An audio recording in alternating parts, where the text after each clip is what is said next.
The draw in all three encounters in the first leg has set the stage for an exciting rematch between Manchester City and Real Madrid at the Etihad Stadium. With the home advantage, Manchester City is undoubtedly the higher-rated team. However, one should not underestimate the championship DNA of Real Madrid. Before this match, there's an interesting statistic favoring Manchester City. They have never lost to Real Madrid at home. Los Blancos have played 5 times at this stadium, managing only 2 draws and suffering 3 defeats. Among them, the unforgettable 0-4 loss in the Champions League semi-final last season turned Real Madrid into former champions. Of course, the squad led by coach Carlo Ancelotti is eager to settle this score. But to do so, it's not an easy task because Manchester City is brimming with confidence after their 5-1 victory against Luton last weekend. Furthermore, the defeats of Arsenal and Liverpool have officially propelled Manchester City back to the top of the Premier League table with a lead of more than 2 points. For some other leagues, this lead might seem fragile, but for long-time followers of the Premier League, they know it's significant. When Manchester City is serious, no one can stop their march towards the title. Moreover, the remaining fixtures for the citizens are much easier compared to Liverpool and Arsenal. Therefore, there's a 60 to 70% chance that Manchester City will clinch their 4th consecutive Premier League title. Fortune, advantage, and form. These are the precise terms to describe the squad led by Pep Guardiola at this moment. They have received good news regarding domestic competitions, as well as the injury situation of their players. In the upcoming match, the Spanish coach will have his strongest lineup. Kyle Walker has returned and is ready to face Vinicius.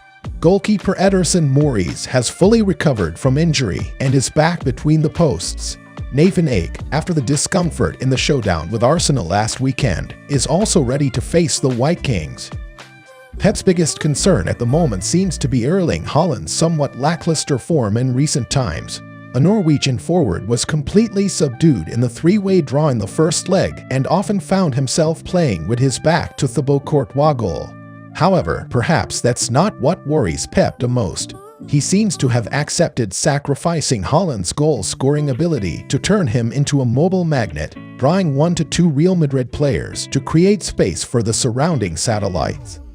It's likely that Pep Guardiola will continue to use the 3-2-4-1 formation in the upcoming showdown. Ederson Moraes returns to the goal. The Brazilian goalkeeper's ability with his feet will greatly aid Manchester City in escaping pressing as well as initiating attacks. The trio of centre-backs in front of Ederson consists of Kyle Walker, Ruben Dias, and Josko Gvardiol. Walker's return is crucial at this moment, considering the danger posed by Vinicius on the left flank of the visitors. The 33-year-old defender is expected to tightly mark the Brazilian player. Guardiola, in good form recently, continues to be entrusted by Pep with the left-back position. Pep hopes that Gvardiol will continue to produce stunning performances as he has done in the last 2 matches. Kyle Walker's return pushes John Stones back into his familiar midfield position. As usual, he will partner with Rodri to form the familiar defensive midfield duo. In a match last weekend, Pep rested Rodri on the bench to conserve his energy. Therefore, he will be at his fullest in the upcoming match against Real Madrid. Stepping up slightly higher is the quartet of Phil Foden, Bernardo Silva, Kevin De Bruyne, and Jeremy Doku. All 4 of these players have been in excellent form recently, especially Foden and Silva, who both scored goals for Man City at the Santiago Bernabeu. De Bruyne, after being sidelined in the first leg, is itching to make his mark in the 90 minutes at the Etihad. And lastly, Erling Haaland, the highest playing forward for Man City. Despite his clear task of drawing defenders to allow his teammates to shine, Haaland cannot forget his task of shining.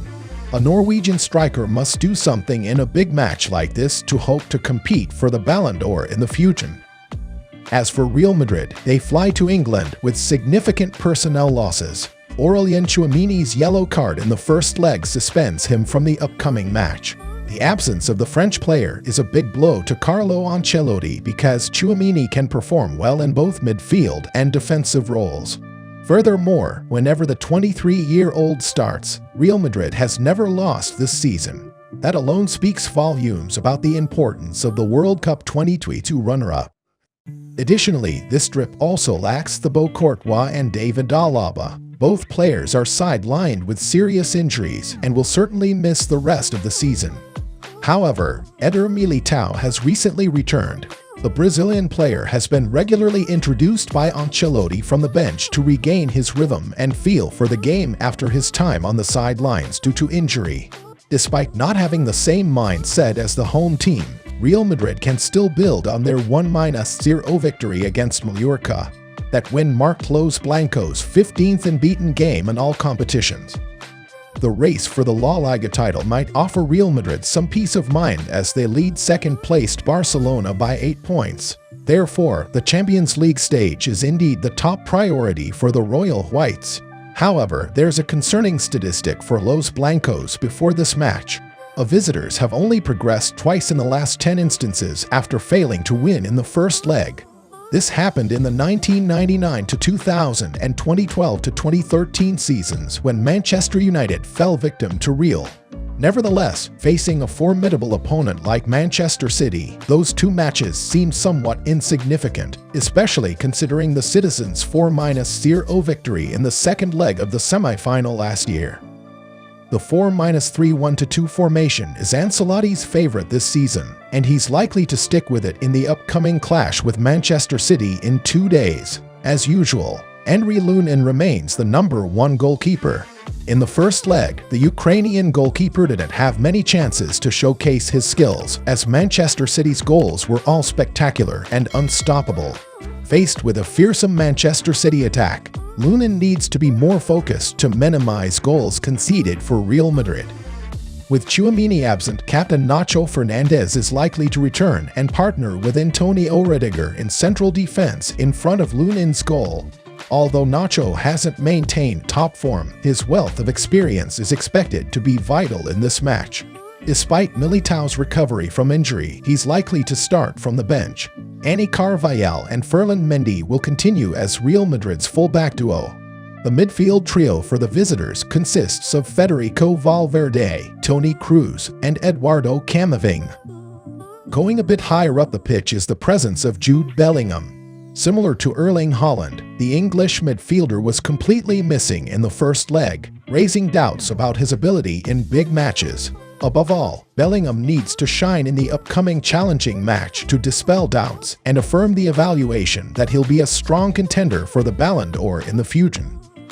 The attacking duo remains unchanged with Vinicius and Rodrigo. Both players contributed to Real's goals in the first leg, with Vinicius providing 2 assists and Rodrigo scoring a goal. They are expected to continue their connection with the citizens' knack. Though not perfect, this could be considered the strongest lineup both teams have at the moment. The 3 draws in the first leg set the stage for a more exciting and tense rematch. Manchester City, with the psychological advantages and superior head-to-head record, will surely be highly rated in this match. However, this is the Champions League where any surprise can happen. Despite the 0-4 defeat at the Etihad last season, one cannot underestimate the strength of the team that has won the Champions League 14 times. Even if they're given only a 1% chance of winning, for Real Madrid, 1% is already a lot. It's regrettable to see one of the 2 strongest teams in Europe eliminating each other in the quarterfinals, but it has happened, and both teams can only give their all to deliver an exciting match at the Etihad. We look forward to seeing who will secure the ticket to the semifinals.